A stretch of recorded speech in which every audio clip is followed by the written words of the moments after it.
back in, and there you have a homemade compass that draws a perfect circle. Now you could always put different holes into your compass and draw different sized circles. And don't forget, if you put a hole that's quite far away from your pin, you're going to get a bigger circle. Or if you put a hole that's near to your pin, you're going to get a smaller circle. And you could just use your compass for drawing circles and curves, or you could experiment with it and place the pin at different points along the circle and just draw arcs and patterns. Like that, one there. I'll just put another one in there to show you.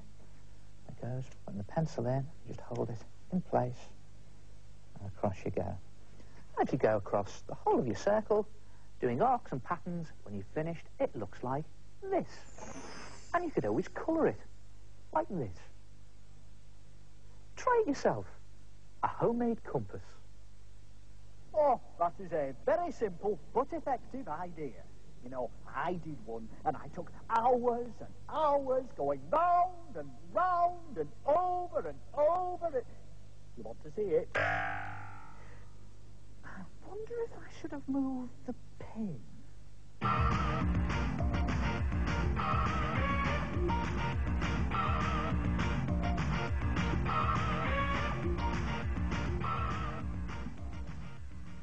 My name's Daniel, and I had an heart attack in space.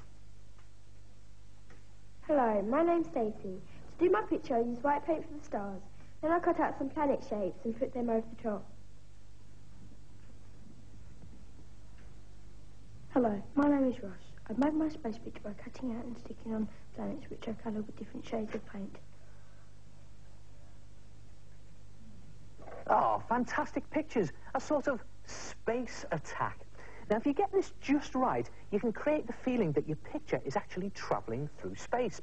What you need is a big piece of black paper and some white poster paint, and I've mixed this in equal parts with some water, so I've just watered it down quite a bit. And to create my galaxy, I'm just dipping in a stiff bristled brush, or you can use an old toothbrush for this, because I'm going to create my planets with the spatter technique. Now, this is great fun to do. It's just a case of charging your brush up and flicking the paint onto your paper with a piece of card, or you can do it with your finger. And it's a good idea just to concentrate the spots in the middle of your picture. And then, when you've done your space, just put it to one side to dry and create your planets. And the way to do that is just to draw some circles onto a piece of paper like that, and then brush on some water just across your planet or your moon, and then just liberally dab on some blotches of paint or even stripes of paint. You can do whatever colour you like, and then put that to one side to dry, and when it's dry, it'll look something like that.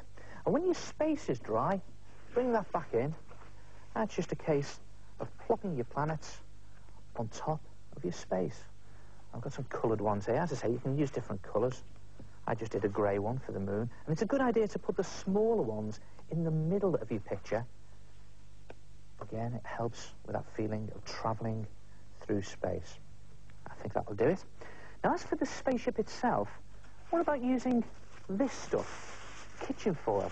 After all, it has got a metal surface on it, just like a spaceship. And you can cut a curved strip to go onto the top of your space picture, like that, and a curved strip to go onto the bottom. Now, if you have trouble cutting curves out of tin foil, just draw it on first, maybe using your homemade compass. There it is. And then cut out two very thin strips to go across for the window struts. One there, and one probably there. And when everything is in position, just glue it down, and you'll have something that looks just like this. If you notice here, what I've done is I've actually stuck in some coloured bits of tape there, and I've even put in some detail using permanent marker just for the controls of the spaceship. Try it yourself. A space attack. And I'll see you next time. Ta-ra!